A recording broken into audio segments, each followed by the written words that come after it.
بسم اللہ الرحمن الرحیم۔ سورہ نحل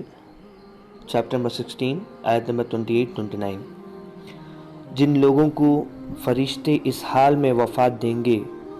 کہ وہ اپنی جانوں پر ظلم کر رہے ہوں گے تو اس وقت وہ سپر ڈال دیں گے کہ ہم تو کوئی برا کام نہ کرتے تھے، ہاں بے شک اللہ جانتا ہے جو کچھ تم کرتے تھے۔ اب جہنم کے دروازوں میں داخل ہو جاؤ، ان میں ہمیشہ ہمیشہ رہو، بس کیسا برا ٹھکانہ ہے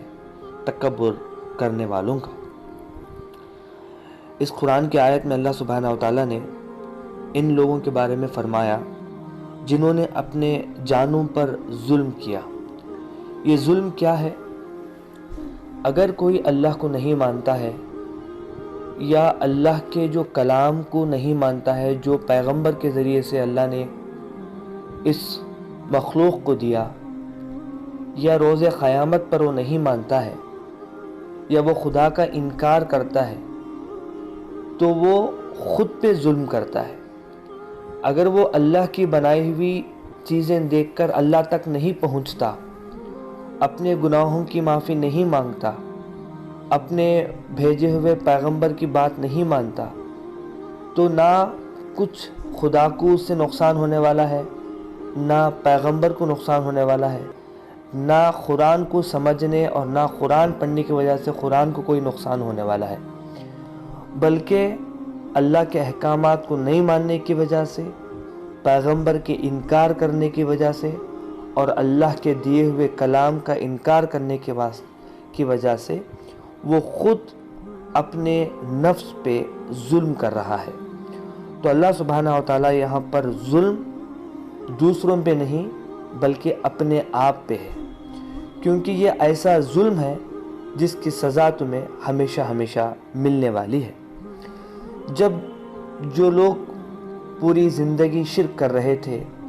اللہ کو چھوڑ کے دوسروں کی عبادت، پتھروں کی، گایوں کی، چاند کی، سورج کی، ستاروں کی پوجا کر رہے تھے، درختوں کی پوجا کر رہے تھے، اور ان کو بہت سمجھانے کے باوجود اگر وہ نہیں سمجھے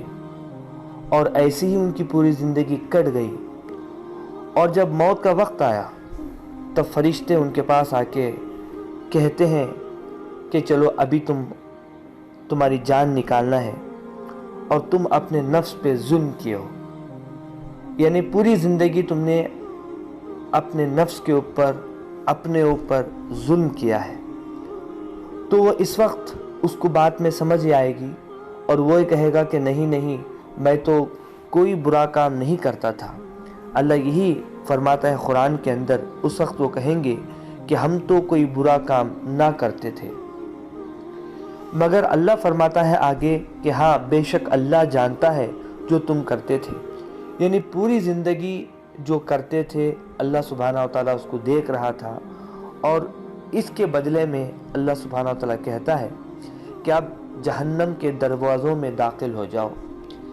جن جہنموں کا جس نرگ کا تم انکار کرتے تھے، جس خدا کا انکار کرتے تھے، جس مرنے کے بعد کی زندگی کا تم انکار کرتے تھے، اس وجہ سے اب تم جہنم کے اندر، نرک کے اندر داخل ہو جاؤ۔ اور ایسا نہیں کہ کچھ دن رہنا ہے اور پھر وہاں سے واپس آ جانا ہے، بلکہ کیونکہ تم نے کبھی سوچا ہی نہیں کہ نرک بھی ہوگا اور اس میں سزا یا جزا ہوگی، اور تم نے کبھی وہ نرک سے، آگ سے، جہنم سے پناہ نہیں مانگی تھی، تو اس وجہ سے اللہ کہتا ہے کہ تم اس میں ہمیشہ ہمیشہ رہو۔ اور اللہ خود کہتا ہے کہ بس کیسا برا ٹھکانہ ہے تکبر کرنے والوں کا۔ وہ اللہ کا انکار اس وجہ سے کیا کیونکہ اس نے تکبر کیا، گھمنڈ کیا، غرور کیا۔ کل کی آیت میں نے تکبر کے بارے میں بتایا تھا، تکبر دو چیزیں سے ہوتا ہے، دو ٹائپس ہیں تکبر کے، گھمنڈ کے، ایگو کے۔ پہلی بات یہ ہے کہ اگر کوئی انسان ایک انسان سے بڑا سمجھتا ہے، جیسا نوکر سے بڑا مالک اپنے آپ کو سمجھتا ہے، اور جو ہے اس وجہ سے وہ تکبر کرتا ہے، گھمنڈ کرتا ہے، یہ انسان کی فطرت میں بھی ہے، یہ ایک قسم کا تکبر ہے۔ دوسرا تکبر وہ ہے جو ایک آدمی جو کہ تمہارا جو ہے نہ کوئی غلام ہے، نہ تمہارے پاس کام کرتا ہے، کچھ نہیں، وہ تمہارے پاس ایک اللہ کا کلام لے کے آتا ہے، اچھی باتیں وہ کرتا ہے، وہ چاہتا ہے کہ وہ اللہ کی آیتوں کو تمہارے سامنے پڑھ کے سنائے، اور تم اس کو نہ سننا چاہتے ہو، اگر سن بھی لیتے ہو تو اس کو انکار کر دیتے ہو،